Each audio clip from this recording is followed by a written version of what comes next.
Hey folks, Harry here. Thank you for joining me for this brief overview video of the Vanishing Castle, which is a mini campaign for Dungeon Mapmaker that is out now.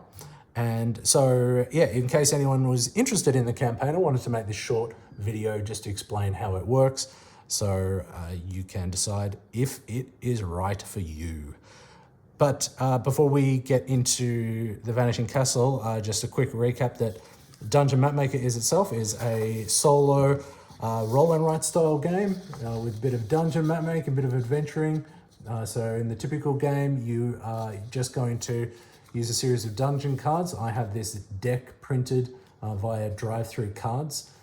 If you're interested in getting that printed yourself, I'll put a discount link in the description for this video. So the cards turned out pretty well. There's 54 of them here, and they're just a nice kind of print job of all the different cards you need to play the game.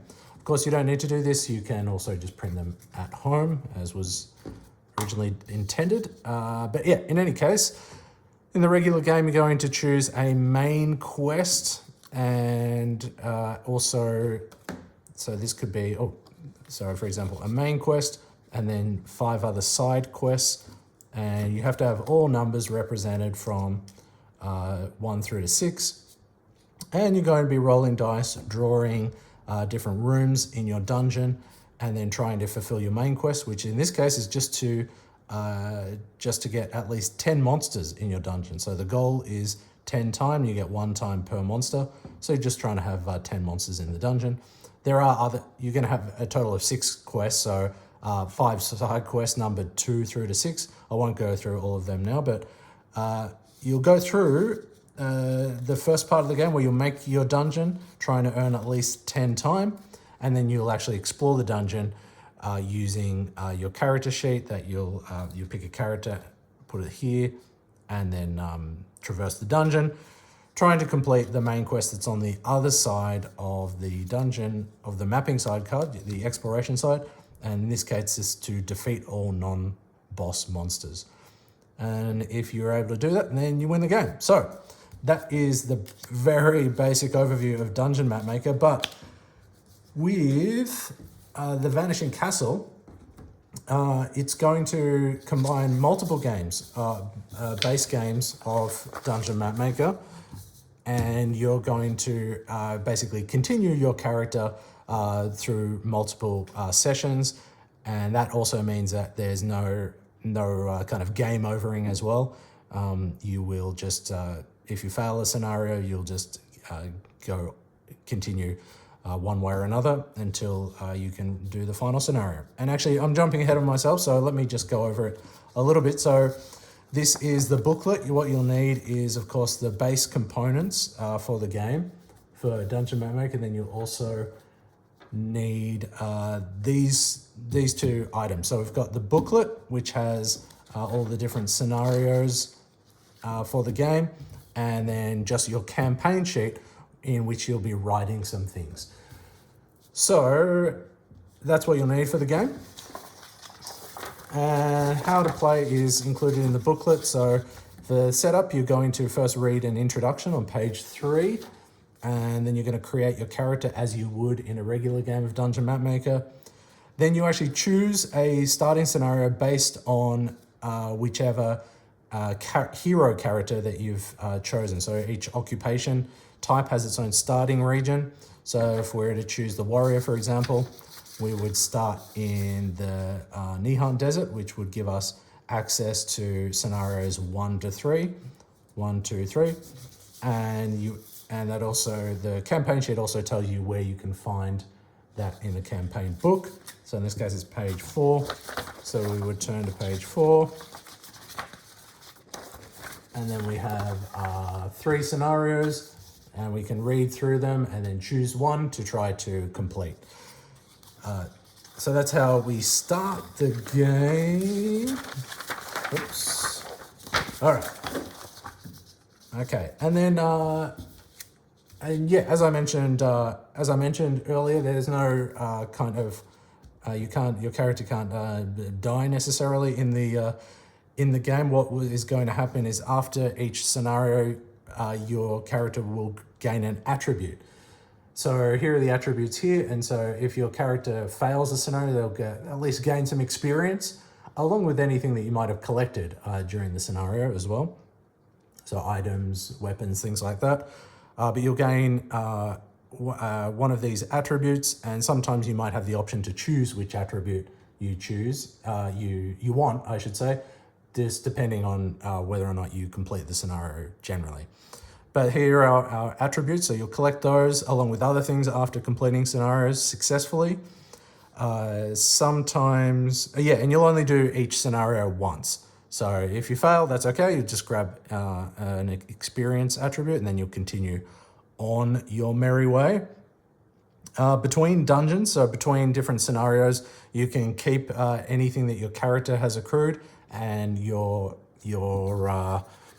health will reset. So every character is going to have a minimum, maximum, if that makes sense, 10 health. So you'll reset that, and then. But if you've upgraded your health throughout by using essence during that scenario, then those upgrades will remain for the rest of the campaign. Another thing to keep in mind is there's also this bestiary section of the campaign sheet here, and that is for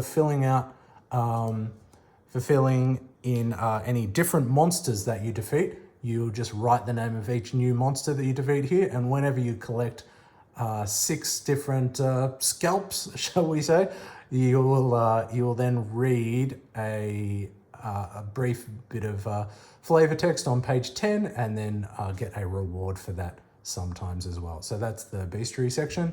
Then there's also this note section here, and the note section is used in a couple of scenarios, but otherwise it's just there in case you want to make any notes about your adventure. If we look at the campaign sheet for a moment. So another thing, so in the example I mentioned before, if we were the warrior, we would start in this desert area here, and we'd have access to these 3 scenarios to begin with.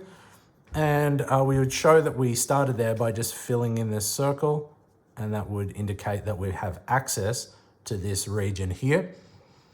And we have access to all the scenarios on page 4. Then after that, if we wanted to access a different region, so there are 6 regions we can access, we can only access connected regions to one that is already accessible. So we could go to the forest here or the mountains here. And to do that, we would just need to pay 20 gold to pass through the gates into this new region. Or if we don't have that much gold, you could also pay 1 weapon as well. So if you're a bit strapped for cash, you can ditch a weapon to move into a new area. And I should say, if you ever collect 5 of one attribute, then that will trigger the end scenario, which is on page 20. So once that happens, you can't keep doing scenarios. You do need to do scenario 20 on page 11 as your final scenario. And that's pretty much it. I just want to have a quick look at an example scenario. So if we looked at our warrior example, which would start on page 4, we would turn to page 4, and we do have access to any of these scenarios. You can read through them and decide if you want to attempt them or not. And each scenario, so for example, scenario 3 has a brief introduction, and then it tells you which cards you need. So you'll just choose these cards from your deck, remembering that the shop cards and the occupation cards are on different sides. So just in case you can't find a certain card. So for example, the diver hero card, occupation card, has the shop for that set on the back of it. So there it tells you the cards required. It tells you your goal.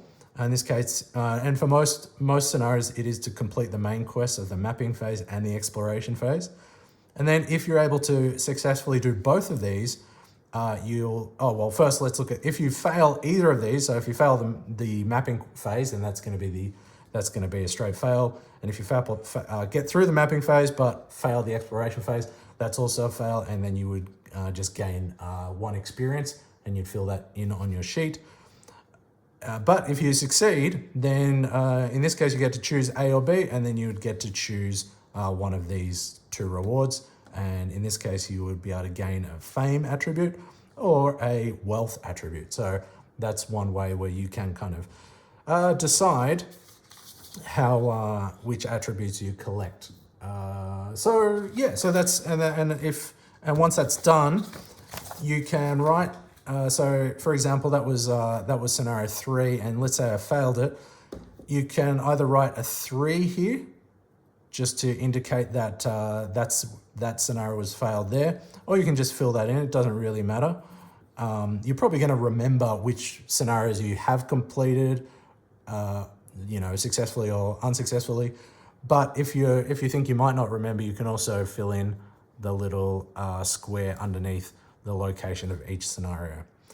And that's about it. So yeah, thank you for checking out this video. And if you do have any questions about the Vanishing Castle campaign, or any comments or anything like that, feel free to leave them in the comments section. But otherwise, that has been this brief rundown of the Vanishing Castle mini campaign for Dungeon Mapmaker. I hope you have a great day, and I'll catch you on the next video.